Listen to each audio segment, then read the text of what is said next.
Hello everybody, this is the audio porpoise coming to you today with an episode of SC2VN. SC2VN is a game about, it stands for StarCraft 2 visual novel. It takes place in Korea and we are a foreigner trying to be professional on the StarCraft circuit. So I've actually already played like 40 minutes of this, or maybe like 40 minutes of this, but I'm an idiot who can't properly balance my audio, so I figured out how to do that, and here we are. Anyway, so I'm going to be starting over again. So basically in this you get to choose your main character. Your mock. I'm gonna go with the girl again. Yep, I would like to.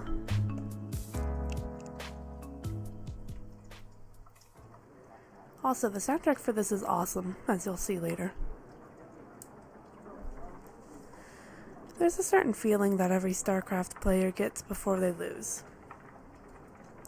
Let's try to ignore it at first, as if the inevitable is just another challenge to fight through. Like their past mistakes don't count if they just try a little bit harder. It's a natural thing. To believe otherwise contradicts the hours we spend practicing. Still, every player must eventually come to terms with a defeat. That they have to queue up for another game, or maybe they flew across the world for nothing. Which is what we did. I haven't met many players that can take a loss in stride. It's painful. It's permanent. It's proof that your best isn't always enough. Long after my elimination, I remain at the PC with a blank look in my eye. Clicks shoot from my finger as I leap from page to page. A tournament update mentions my defeat in passing, but no one acknowledges it.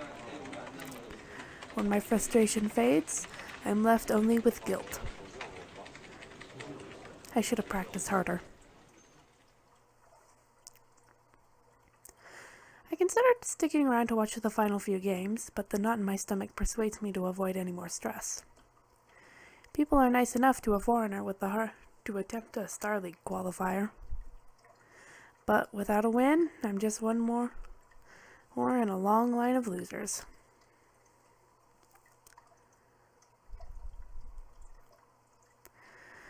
Hundreds spend their best years playing the esports dream. 1 in 50 makes it. This is for those that don't.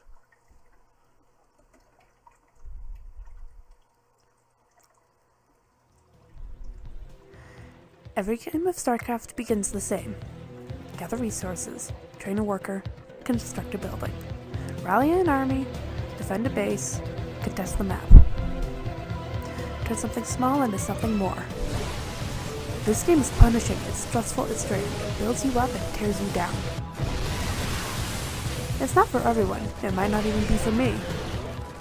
How many more chances am I going to get? Was that my last? Oh, the feeling's back. Why am I still trying? Why can't I quit?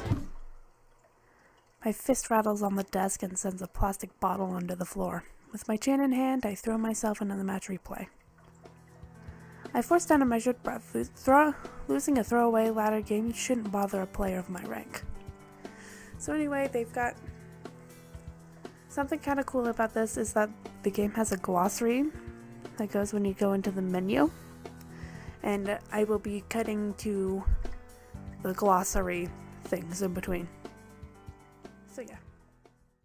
Shorthand for online ranked play, ranked from lowest to the highest, the leagues in StarCraft 2 are Bronze, Silver, Gold, Diamond, Master, and Grandmaster. Grandmaster rank is awarded to the top 200 players from each region. Scout denial and my poor control of the final fight gave my opponent the edge. In retrospect, my mistakes seem obvious. I toyed with the conclusion that he was hacking before realizing that I'm just making excuses. No, I should have been able to win that one. Despite the Grandmaster badge next to my handle, I find myself too anxious to queue up for another game. The loss at the Victory Star League qualifier earlier today isn't helping my mindset. I comb my tiny room with a look, restless and unmotivated. Sitting alone in a dark room for extended periods of time is incredibly depressing, a fact I learned only when it became a significant part of my life. One thing is certain, I've got to get out of here. After double-checking that my apartment door's locked, I hustled down the stairs onto the sidewalk. Light rose with each step towards the shining skyline. And this is the picture that they used for the opening, and I actually really like this picture. It's very pretty. Like, you can see Seoul Tower up there.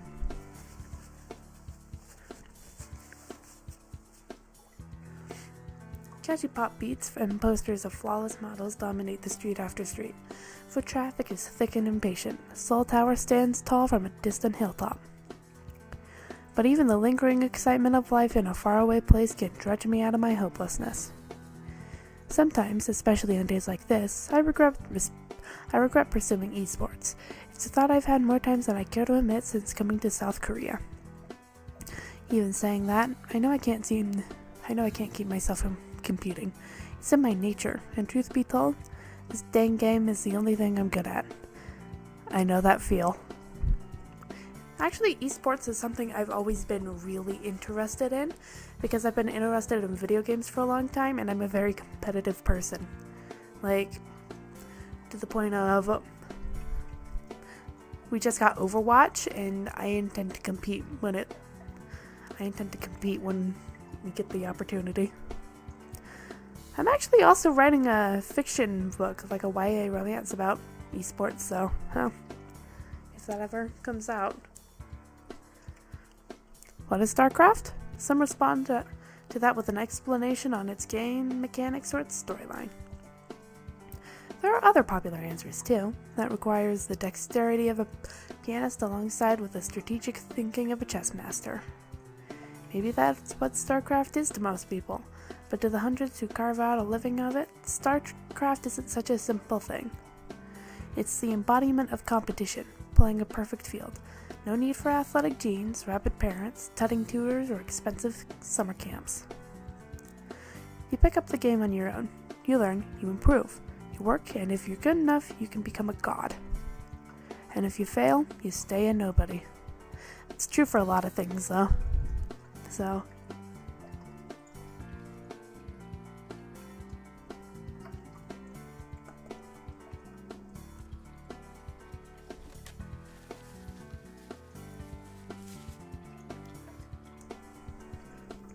I'm not building towards a long-term career. Oh, whoops, I accidentally skipped through that one. But I probably had plenty of time to read it. And if I don't qualify for VSL next month, I'll be back home at square one. I'll be nothing. But hey, at least I play video games all day.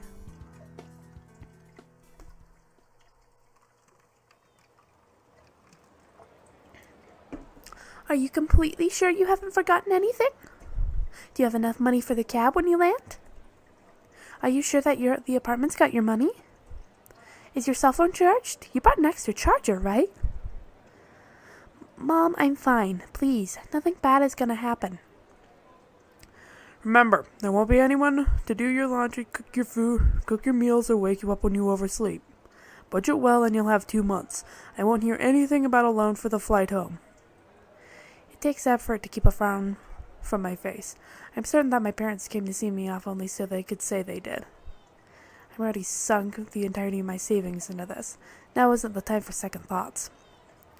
My dad gestures toward the security line and taps his watch twice.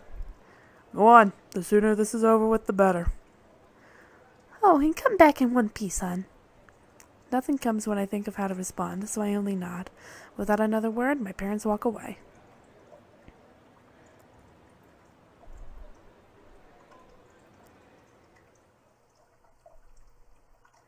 She has to make her own mistakes.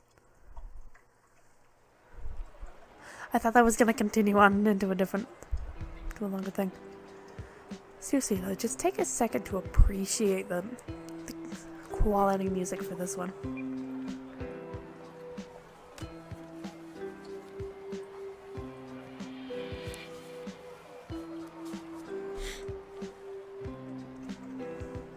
I tighten my fist, pace quickening. Even though I want to prove everyone who's doubted me wrong, I'm tired of losing for no one's sake but my own. With the sun long set, overhead signs wash the streets in color. I've wandered so far that a walk back to my apartment would take almost half an hour. My routine drive to practice my craft drives me in search for a place to play. It's not long before I see the words I'm looking for. PC Bang.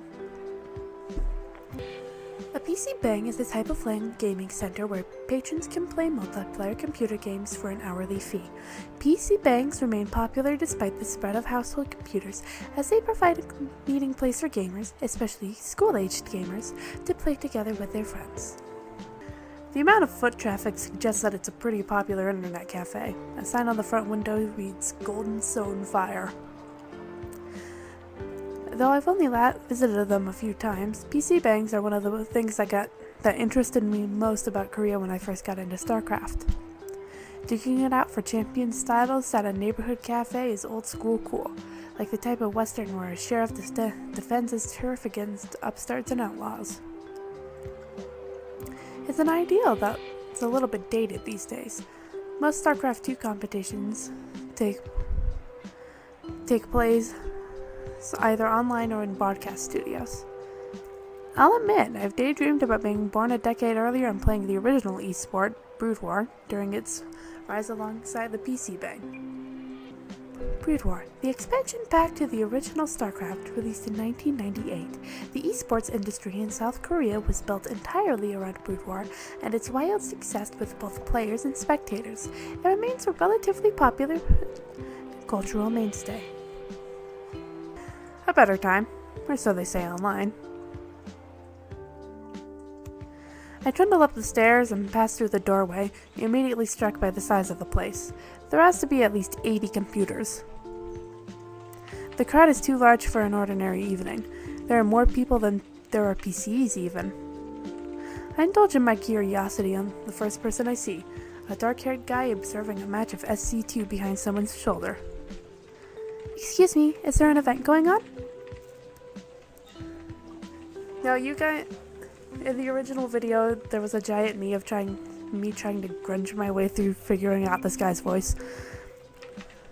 So, I'm gonna use the voice I finally decided on instead of trying to act that part out again, because that was embarrassing and I ain't doing it again.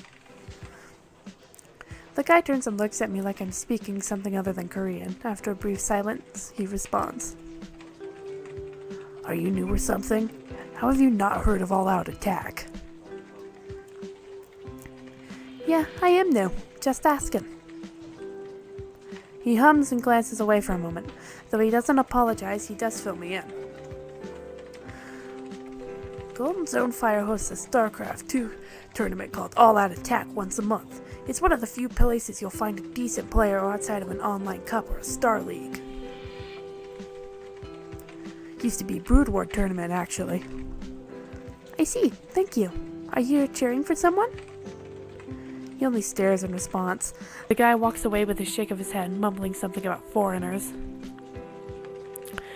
The back of his shirt sports the Korean Pro Gamer Association logo. Maybe he's a Brood War fan or something.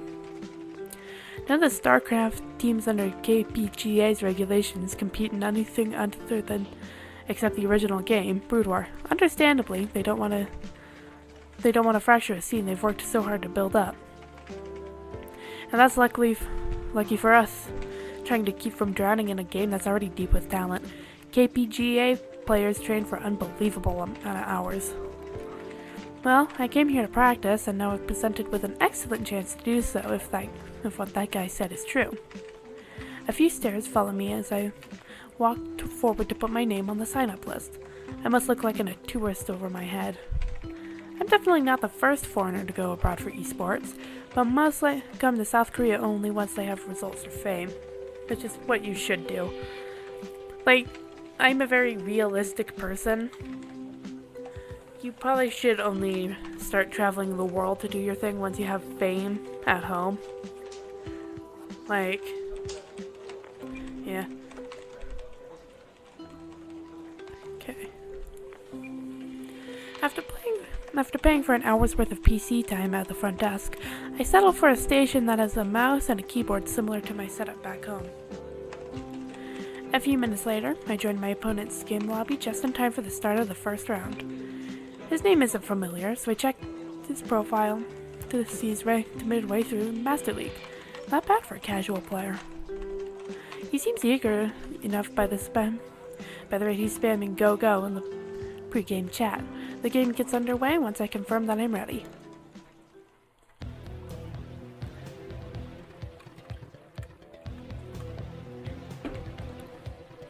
Workers, minerals, Vespine gas, and a command center. I start out every match with only these resources at my disposal. It's my job to turn them into something that can defeat my opponent. Generally, that means I need to build structures capable of training units for my army. My build order determines how the end of my matchup plays out. Build, shorthand for build order, or order in which structures and units are created, typically rigid and drilled to execution perfection. Players that innovate and succeed with a certain build will sometimes have it named for them. Example, Bisu build. This game I've opted for a quick Hellion attack. Not only will it offer me a chance to deal some damage to my opponent, but it'll also allow me to scout. Scout, the act of revealing, either with a unit's line of sight or scans, remote areas of the map to gain information about the opposing player. But it seems I don't have much to worry about. My opponent went for a greedy build order, focusing entirely on his economy instead of his army. Unfortunately for him, the match isn't going to last long enough for that risk to pay off. My Hellions make short work of his single queen and handful of Zerglings. With his front line out of the way, I'm free to rush into his middle line and roast his workers, denying him the resources he needs to muster an army. Also, I'd just like to say I really like the transitions on this. They're pretty smooth most of the time. Facing down a marine reinforcements, it's not long before my Zerg opponent types out 2 letters, GG, easy. GG, good game. A verbal handshake offered at the end of a match. Failure to offer a GG is seen as disrespectful and is an offense that some leagues will fine players for. As soon as the victory screen displays, anxiety floods out of my body. StarCraft is tense. It isn't an exaggeration to say that there's never a moment to relax until a match is over. Bristling with confidence, I go up and check my next opponent. And it's Axel. Well, anyway, guys, that was the first episode of SC2VN 2. I hope you guys enjoyed this, and I will see you guys on the next video.